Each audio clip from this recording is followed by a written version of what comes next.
Dry times. They are happening.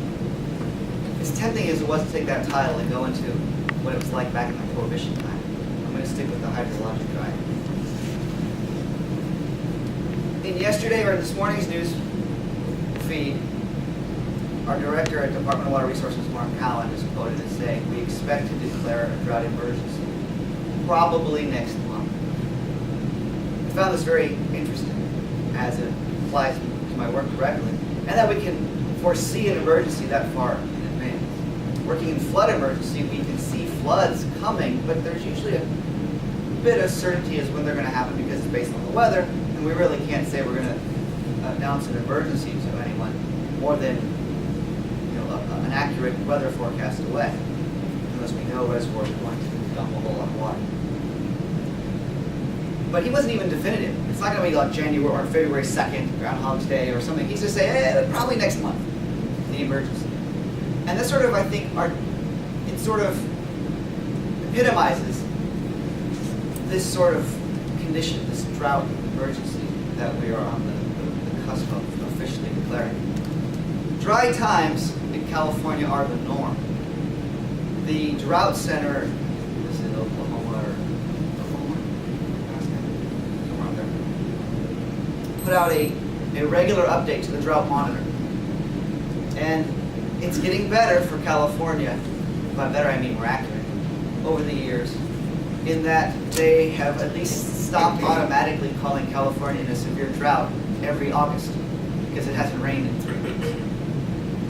But that was how things were for them. Because if you go to the East Coast and it doesn't rain for a couple of weeks, you'll see drought. Oh, your crops are failing. Oh, people are drying up. Because they don't have irrigation the way we think of it. They rely on rainfall. They rely on short-term storage because if it was going to rain every 2 weeks, if it was going to rain every day, would you leave your sprinklers running? No.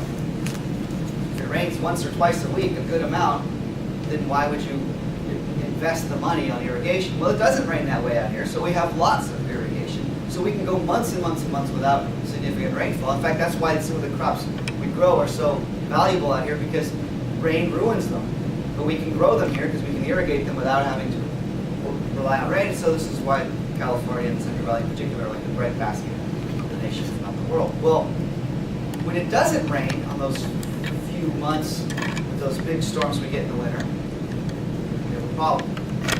But it hasn't rained in 3 years. But now, only now is it becoming a problem, because the reservoirs we rely on to get us through the dry times are finally drying up themselves. So the state is built around lack of water. I like to say that Department of Water Resources has basically one function and two sides to it. We help people with water. And they either have a problem with too much or too little.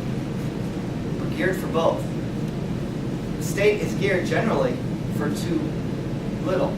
So there's not a lot the department does except for an ongoing operational maintenance of its own programs and some of the water use efficiency and transfers and stuff. These are ongoing things all the time. We're almost always dealing with not enough water. Floods come a little more rarely, and they're a little more intense when they do come, so the emergencies are more acute when we get there and very obvious. But the dry times are subtle. Some folks aren't in a hurry at all, aren't worried. LA we're fine, we got big reservoirs, we got plenty of storage, we're good to go. It's not great, but they're not in an urgent need. Santa Cruz is dependent on rainfall every year. They don't have a significant aquifer, they don't have an imported supply. If it doesn't rain a given year, they're in pain that year. So this year it hasn't rained, they're in pain. Some areas in the Central Valley, I'm sure you've heard, are in pain because it didn't rain last year, it didn't rain much the year before. They weren't in pain last year because they could go to groundwater. But if you've been watching, the groundwater is drying up too.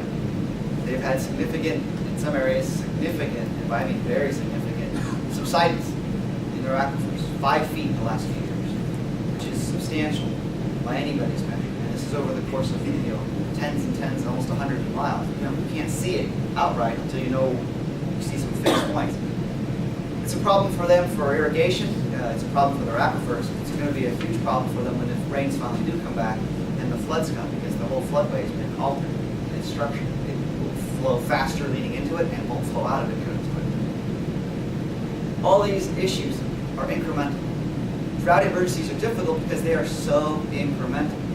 When is not enough water a problem? I can stop irrigating my lawn, it dies, it looks like crud, but if everyone has to do it the same way, then it's a nice uniform look in our neighborhood, not an issue.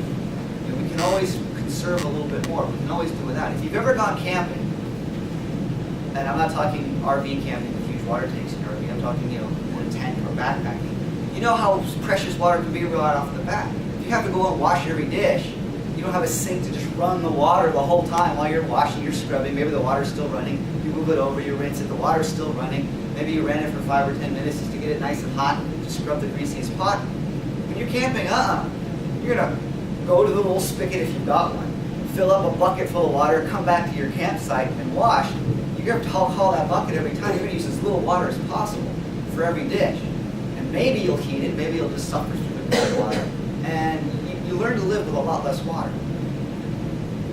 That's always the trick in a drought. Well, when is it an emergency? When is too little, too much to bear? We've gotten there, by and large, in a lot of communities.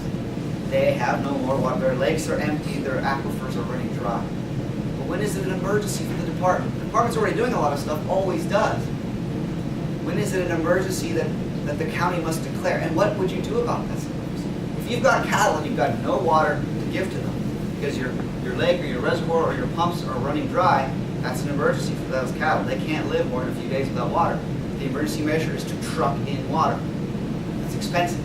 That's why the emergency declaration helps mitigate, helps get resources to them. If you've got a treatment facility that takes fresh water and makes it potable for the residents, and now you've got no water, now you've got an emergency. People have no water on their taps, they will freak out. To me, that's the real emergency. And will we see that this year? If it doesn't rain, yes, I think we'll see that in several communities across the state. But some, it'll be okay. It'll be tight and it won't be bad, but it'll be okay. The real problems, I think, will be those who try to milk the system, take advantage of the opportunity of low water or the emergency to get some things easier or cheaper than they might have otherwise done. So keep an eye out, keep a lookout, keep a listen for, and see how this drought emergency unfolds. And I think we'll all be in for a real treat these dry